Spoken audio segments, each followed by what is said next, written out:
On September 5th, 1972, at 4:10 a.m., 8 members from a terrorist group called Black September infiltrated the Olympic Village in Munich, Germany. They killed 11 Israeli Olympiads and coaches after a brutal 18-hour hostage situation. This tragedy intensified the vicious conflict between Palestine and Israel, which can be traced back to the start of Zionism and the compromises of Resolutions 181 and 242 made by the United Nations. This event also led the way to an Israeli assassination squad which took part in numerous attacks on Palestinian Liberation Organization members, showing Israel's refusal to compromise after the massacre. In the 1890s, Theodor Herzl started the Zionist movement in response to the anti-Semitism across Europe in the 20th century. After the Ottoman Empire fell in World War I, Britain gained control of Palestine and worked to find a place for Jewish people to live in their own state and to gain control of desirable trade routes. According to the Balfour Declaration of 1917, Palestine would be the site for a new Jewish state. Palestinians disapproved of the declaration and began attacking many new Jewish immigrants. After the atrocities of World War II, Britain handed the issue of Palestine and Israel to the United Nations. In 1947, the United Nations created Resolution 181, which was the plan for a shared Jewish and Arab state.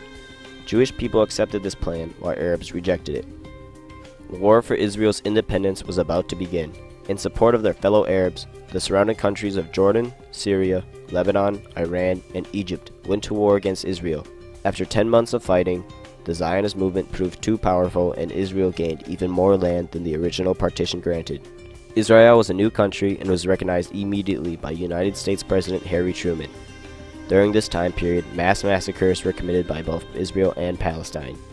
This includes the massacre of over 100 Palestinians at Deir Yassin in 1948 by Israeli forces, and the Gush Etzion massacre, where around 120 to 150 Israelis were killed by Arab irregulars.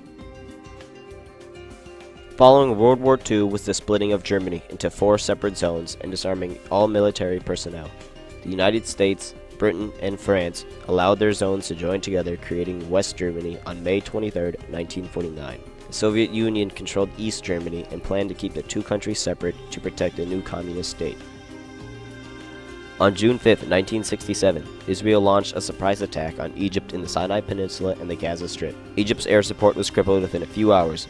Egypt's allies Syria and Jordan were also caught off guard, allowing Israel to take the West Bank and East Jerusalem, which was the last of Palestinian land. The United Nations stepped in quickly with Resolution 242, calling for a ceasefire and peace between the countries in return of Israel giving back the land it had conquered. In the years following the Six-Day War, Israel would not give back the land they had conquered from Palestinian refugees. This led to the Avivim school bus massacre, where Palestinians attacked an Israeli school bus, killing 12 and injuring 19 children. In 1970, the Palestinian Liberation Organization was driven out of Lebanon by a civil war and into Jordan, where the attacks against Israel increased dramatically. This included many more car bombings, letter explosives, and eventually the attack in Munich, Germany. On August 26, 1972, in Munich, Germany, the 20th Summer Olympic Games of Peace and Joy began. These Olympics were famous for American swimmer Mark Spitz winning 7 gold medals, Soviet Union gymnast Olga Korbut redefining gymnastics, and because of the Munich massacre. Germany had only hosted the Olympics once before in the year 1936 by the Nazi regime in Berlin. Israel was wary of returning to Germany since many athletes had family members killed or were survivors of the Holocaust. The security of the Games was also at an all-time low because they wanted the theme of peace to be upheld and to show the world that they had moved on from their militaristic rule. Teams would sneak in and out of the Olympic Village over a 6-foot fence almost every night. Black September infiltrated the village while climbing the fence, dressed as another Olympic team with tracksuits and duffel bags holding their Kalashnikov rifles at 4:10 a.m. Security deemed them as athletes returning back after a late night on the town. After climbing the fence, they walked to building number 31 on Connolly Strasse, where the Israeli team of Olympiads and coaches were staying.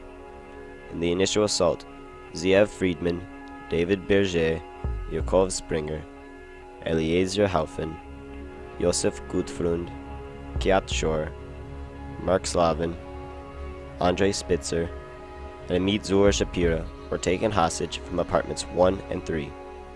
Moshe Weinberg and Yosef Romano were killed while helping fellow teammate Gad Sabari escape. Israeli blood had been shed on German soil once again. Knowing the village was aware of their presence, the group made their list of demands. They wanted the release of 234 Palestinians jailed in Israel, many of which were other terrorists under the Palestinian Liberation Organization. The local police attempted storming the building in hopes of catching the group off guard, but due to the event being broadcast around the world in real time, Black September members were prepared. The group leader, Latif Afif, was watching the news coverage inside the building and rushed out yelling to the police officials that he would personally execute 2 hostages if they attempted a siege. The raid was called off immediately.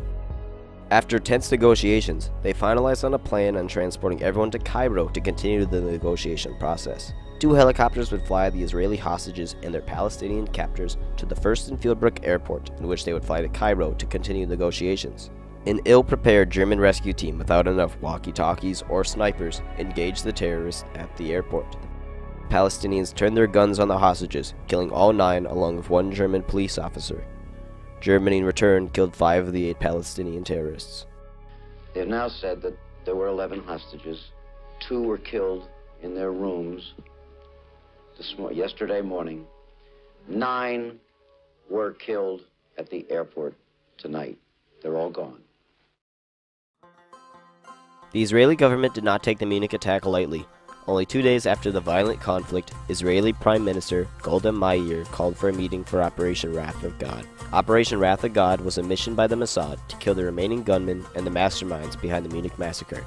While the Mossad originally planned to kill only those directly connected to the Munich attack, they assassinated many other Palestinian Liberation Organization members and some innocent civilians. When asked why a mission of revenge to be allowed, Meir responded with, "From the blood-drenched history of the Jewish nation, we learned that violence, which begins with the murder of Jews, ends with the spread of violence and danger to all people in all nations. We have no choice but to strike at terrorist organizations wherever we can reach them. This is our obligation to ourselves and to peace." Only 1 month after arresting the remaining 3 gunmen, members from Black September hijacked Lufthansa Flight 615 and demanded the gunmen be released. West Germany complied with the demands, letting Jamal al-Gashey, Adnan al-Gashey, and Mohammed Safidi free, where they sought asylum in Libya. The Mossad believed they had killed the remaining 3 gunmen 2 years after their release, but it was discovered by author of Striking Back, Aaron Klein, that Adnan al-Gashey died to heart failure and Mohammed Safidi was still on the run. Jamal al-Gashey went into hiding in North Africa and was last seen when giving an interview with Kevin McDonald for his film One Day in September in 1999, where he said, "I'm proud of what I did at Munich because it helped the Palestinian cause enormously. Before Munich, the world had no idea about our struggle, but on that day, the name of Palestine was repeated all around the world." The Palestinian hatred for Israel grew, and many others joined the movement, including Dalal Maghrabi, who attacked an Israeli bus in 1978, where 37 civilians, many of which were children, were killed. The Palestinian Authority have praised her actions by naming numerous schools, sports tournaments, and even dedicating hour-long memorial shows for her support in the Palestinian and Israeli conflict. Following the Olympic Games, West Germany and France decided they needed counter-terrorism units to prevent further attacks. On April 13, 1973, the GSG-9 Elite Police Tactical Unit was formed in West Germany. In 1974, the country of France formed the GIGN Elite Police Tactical Unit as well. Since the Resolution 242, peace talks between feuding countries have been accepted. In 1978, Egypt and Israel signed a peace treaty along with Israel and Jordan in 1994. The Palestinian and Israeli peace process has been in development since 1993, including the Oslo Accords of 1995 and Resolution 338, which brought to the end of the Yom Kippur War.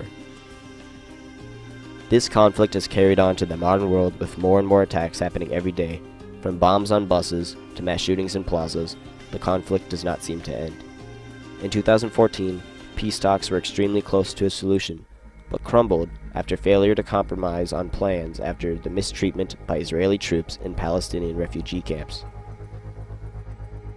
The Munich Massacre stole the innocence from the Olympic Games, and has given our world a new light to see this conflict in the modern era.